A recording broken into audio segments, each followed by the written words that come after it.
বন্ধ তোলার জন্য মোর্চা নেতৃত্বকে মহাকরণে দাঁড়িয়ে ৭২ ঘন্টা ডেডলাইন দিয়েছিলেন মুখ্যমন্ত্রী। তারপর মোর্চা সুর নরম করলেও পাহাড়কে অচল করতে তারা বারবার আন্দোলনের ধরন পাল্টাচ্ছে। এই পরিস্থিতিতে এবার নিজে পাহাড়ে গিয়ে মোর্চার উপর আরো চাপ তৈরির কৌশল নিলেন মুখ্যমন্ত্রী। মঙ্গলবার ফেসবুকে তিনি বলেছেন, আমি দার্জিলিংকে স্বপ্নের গন্তব্যে পরিণত করতে চাই। জঙ্গলমহলের মতো আমি দার্জিলিংয়েও ২০ বারের বেশি গিয়েছি। সেপ্টেম্বরের প্রথম সপ্তাহে আমি ফের দার্জিলিং যাব। একটি অনুষ্ঠানে যোগ দিতে লেপচারা আমন্ত্রণ জানিয়েছেন। আমরা পাহাড়ের সার্বিক উন্নতি চাই, দার্জিলিংকে আমরা শান্তির ভূস্বর্গ হিসেবে দেখতে চাই। পাহাড়ে যাওয়ার আগে মঙ্গলবার নাম না করে মোর্চাকে কড়া বার্তা দেন মুখ্যমন্ত্রী। ফেসবুকে তিনি বলেছেন, দার্জিলিং এর ভাই বোনদের আমি সম্মান করি, তাদের জন্য আমি গর্বিত।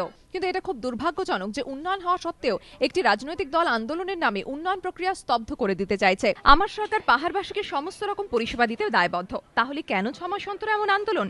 কেন এই রাজনৈতিক দূষণ? এই আন্দোলনের জেরে পাহাড়বাসী দুর্ভোগে পড়ছেন, ভুগতে হচ্ছে দার্জিলিংকে।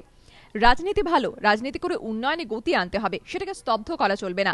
মানুষের স্বার্থে রাজনীতি করা উচিত। বর্তমানে যে রাজনৈতিক চমক চলছে তাতে সবার ক্ষতি হচ্ছে। গতবার পুজোর মৌসুমে পর্যটকদের ঢল নেমেছিল, যা পাহাড়ের অর্থনীতিকে জুগিয়েছিল বাড়তি অক্সিজেন। কিন্তু এবার ছবিটা অন্যরকম। মোর্চার আন্দোলনের জেরে পাহাড় থমথমে। তাই পুজোর আগে পাহাড় পরিস্থিতি স্বাভাবিক করতে ও মোর্চাকে কোণঠাসা করার লক্ষ্যেই মুখ্যমন্ত্রীর এই পাহাড় সফর বলে মনে করছে রাজনৈতিক মহল। এবিপি আনন্দ।